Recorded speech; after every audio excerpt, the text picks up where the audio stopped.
विवेचना में कहानी 1946 के नौसैनिक विद्रोह की, जिसने भारत की आजादी का रास्ता बनाया आसान।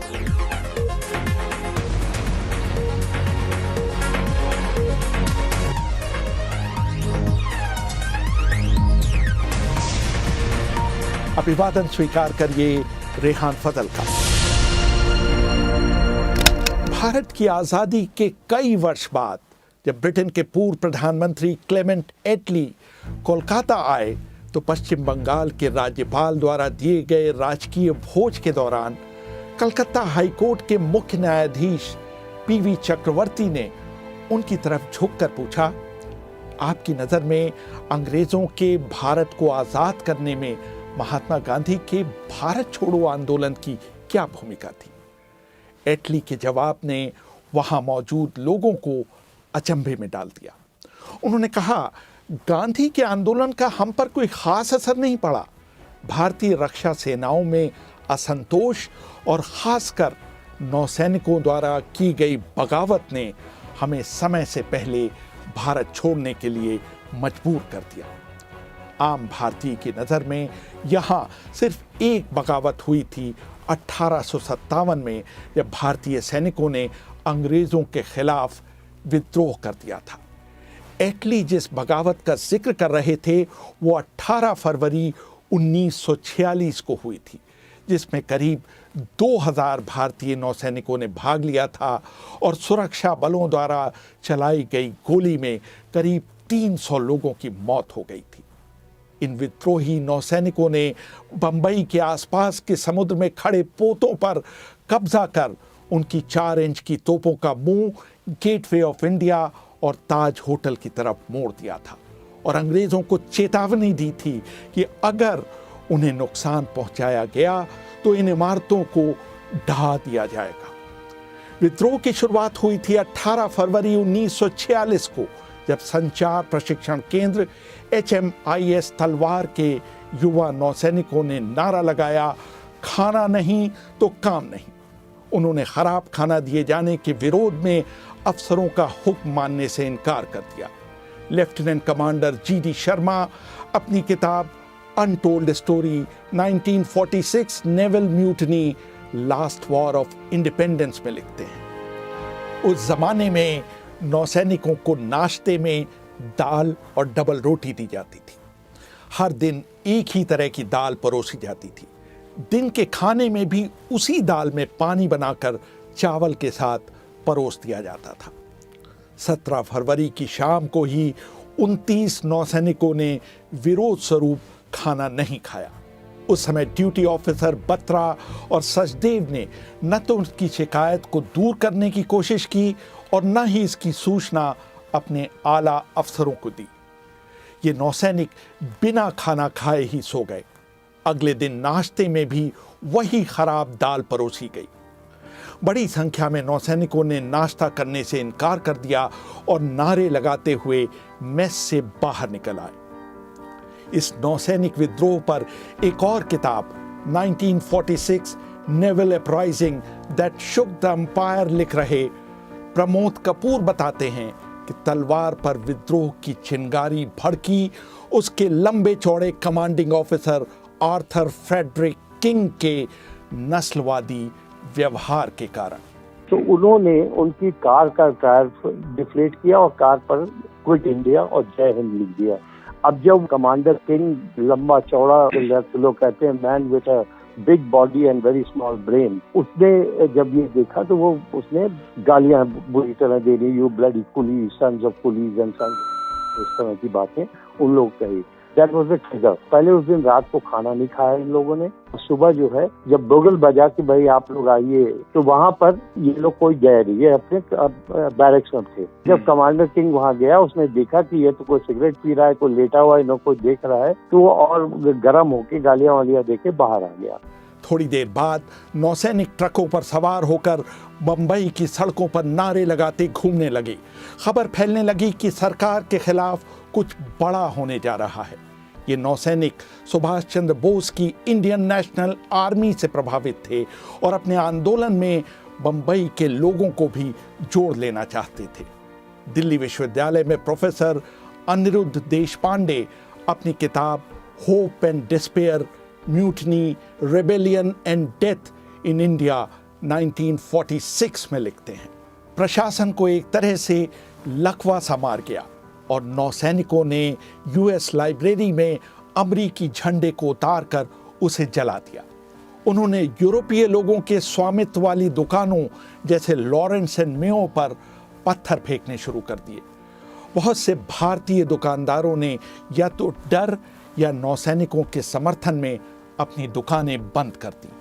19 फरवरी आते आते बंबई में नौसेना की सभी 11 इकाइयों के करीब 20,000 नौसैनिक इस विद्रोह में शामिल हो गए। अगले 4 दिनों तक भूख हड़ताल जारी रही।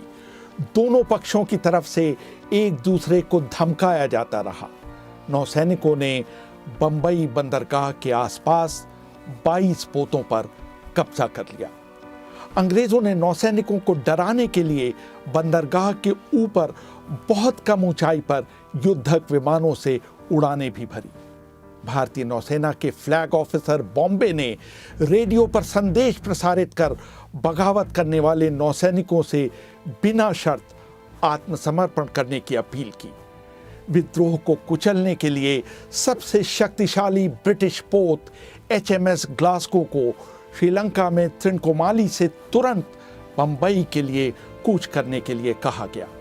नौसैनिक विद्रोह पर किताब 1946 naval uprising that shook the empire लिखने वाले प्रमोद कपूर बताते हैं, जब इनका खाना पानी रोक दिया गया था बच्चों का, उस समय जो तलवार था उसके चारों ओर जितने रेस्टोरेंट्स थे, पारसी रेस्टोरेंट, ईरानी रेस्टोरेंट्स होते थे, उन सब ने पैकेट बना बना के ये गेटवे पर ले जाते थे और इनकी छोटी डूंगी आती थी, उसमें डाल देते कि जब तुम लोग खाना खाओ। तो ये मतलब सपोर्ट कर रहे थे उनको इस तरीके से। लेकिन जब ये कम्युनिस्ट पार्टी ने जब अपील किया तो करीब करीब लाख आदमी से ऊपर सड़क पर आ गए। तो उसमें कुछ ऐसा भी तबका था कि जो थोड़ा सा राउडी था, होलिगन्स थे। उन्होंने जितनी ब्रिटिश एस्टेब्लिशमेंट की, जैसे लॉरेंस एंड मेयो है और इस तरह की और बैंक्स थे, उन सबको लूटपाट शुरू की। ब्रिटिश टॉमीज जिनको बोलते हैं या जो मिलिट्री पुलिस थी, they all came with tanks and everything on the road. इस तरह के बॉम्बे की सड़क पर आर्मर्ड ट्रक्स एंड ये सब आई और बेतहाशा इन्होंने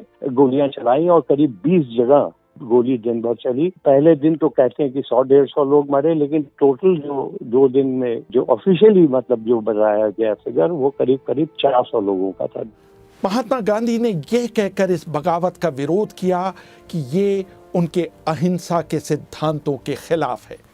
कम्युनिस्टों ने खुल्लम खुल्ला इस विद्रोह का न सिर्फ समर्थन किया बल्कि सैनिकों को इस बात के लिए भी उकसाया कि वो आत्मसमर्पण न करें।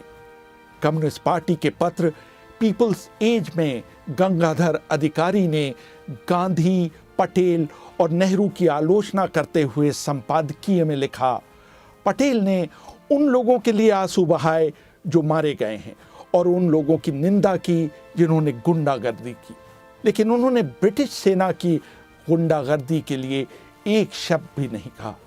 उन्होंने बिना सोचे समझे गोली चलाई जिसमें सैकड़ों मासूम लोग मारे गए। कांग्रेस के नेताओं का धर्म संकट था विद्रोह की टाइमिंग। प्रमोद कपूर कहते हैं कि गांधी, नेहरू और सरदार पटेल निर्विघ्न सत्ता हस्तांतरण के पक्ष में थे। उनका मानना था कि अंग्रेजों से खूनी संघर्ष कर सत्ता नहीं छीनी जानी चाहिए। कहीं न कहीं वो ये भी सोच रहे थे कि ब्रिटिश सेना द्वारा कठोर कार्रवाई करने के बाद आज़ादी मिलने की प्रक्रिया देर से न शुरू हो। कांग्रेस पार्टी को ये था कि 1 साल के अंदर, करीब साल 1.5 साल में हमें इंडिपेंडेंस तो मिलनी है, और वो लोग नहीं चाहते थे कि ऐसा कोई भी काम हो कि जिससे कि ये इंडिपेंडेंस की जो प्रक्रिया चल रही है उसमें कोई रुकावट आ जाए। दूसरा, सरदार पटेल ने ये भी कहा कि हमारी भी इंडिपेंडेंट इंडिया में भी आर्मी होगी, नेवी होगी, हम बिना डिसिप्लिन के तो नहीं चला सकते हैं ये सब चीज। ये तो एक तरह से प्रीसिडेंस हो जाएगा हमारी आर्मी के लिए। दिलचस्प बात ये थी कि कांग्रेस के नेता एक तरफ तो हिंसा की निंदा कर रहे थे, लेकिन दूसरी तरफ ये भी नहीं दिखाना चाहते थे कि नौसैनिकों के आंदोलन से उनका कोई लेना देना नहीं है। सरदार पटेल ने अपील जारी कर नौसैनिकों से आत्मसमर्पण करने के लिए कहा। कांग्रेस अध्यक्ष मौलाना आजाद ने भी हड़ताल समाप्त करने के लिए जोर डाला। महात्मा गांधी की सलाह पर उसी दिन शाम को सरदार पटेल ने MS खां के नेतृत्व में हड़ताल समिति को बातचीत के लिए बुलाया। माना जाता है कि ब्रिटिश सरकार ने सरदार पटेल को आश्वासन दिया था कि अगर वो नौसैनिकों को बिना शर्त हथियार डालने के लिए मना लेते हैं तो हड़तालियों के खिलाफ कोई कार्रवाई नहीं की जाएगी। जब MS खां ने सरदार पटेल से कहा कि क्या वो इस बारे में लिखित आश्वासन दे सकते हैं तो सरदार बहुत नाराज हो गए। दिलीप कुमार दास अपनी किताब रिविजिटिंग तलवार में लिखते हैं, सरदार ने मेज पर जोर से हाथ मारते हुए कहा, जब आपको मेरे शब्दों पर नहीं यकीन है तो मेरे लिखित आश्वासन का क्या मतलब रह जाता है। अंततः 23 फरवरी को सुबह 6 बजे बगावत कर रहे नौसैनिक सफेद झंडे लेकर अपने पोतों पर पहुंचे। MS खां ने घोषणा की कि वर्तमान दुर्भाग्यपूर्ण परिस्थितियों में कांग्रेस ने हमें आत्मसमर्पण करने की सलाह दी है। हम अंग्रेजों के सामने हथियार नहीं डाल रहे हैं बल्कि अपने देशवासियों के सामने हथियार डाल रहे हैं। सरकार ने हमें आश्वस्त किया है कि हमारा शोषण नहीं किया जाएगा।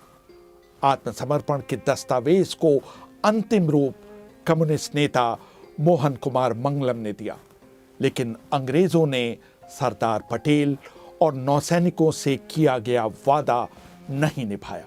23 तारीख को सरेंडर इन्होंने किया और 24 को छोड़ के 25 की सुबह करीब 400 लोगों को, जिनको ये लोगों ने रिंग लीडर माना, उसमें MS खान भी थे, मदन सिंह भी थे, इन्होंने अरेस्ट करके और एक वहाँ पर कंसंट्रेशन कैंप जैसा बनाया था मुलिन में, वहाँ ले गए। वहाँ भी इन लोगों ने गलत तरीके से इनको ट्रीट किया गया। समरी कोर्ट मार्शल की तैयारी हुई, ये हुआ, तो फिर उसमें से भी जो है 30 लोगों को छोड़ के कल्याण ले गए। अल्टीमेटली इन सबको निकाल दिया गया नेवी से और इनके सब ड्यूज वगैरह जो थे वो इनके, अगर कोई यूनिफॉर्म खराब थी उसके अगेंस्ट में एडजस्ट करके एक पैसे किसी को नहीं दिए। सबको 3rd क्लास की 1 वे टिकट दी गई अपने अपने घर के लिए और कहा कि इसके बाद तुम वापस नहीं आना।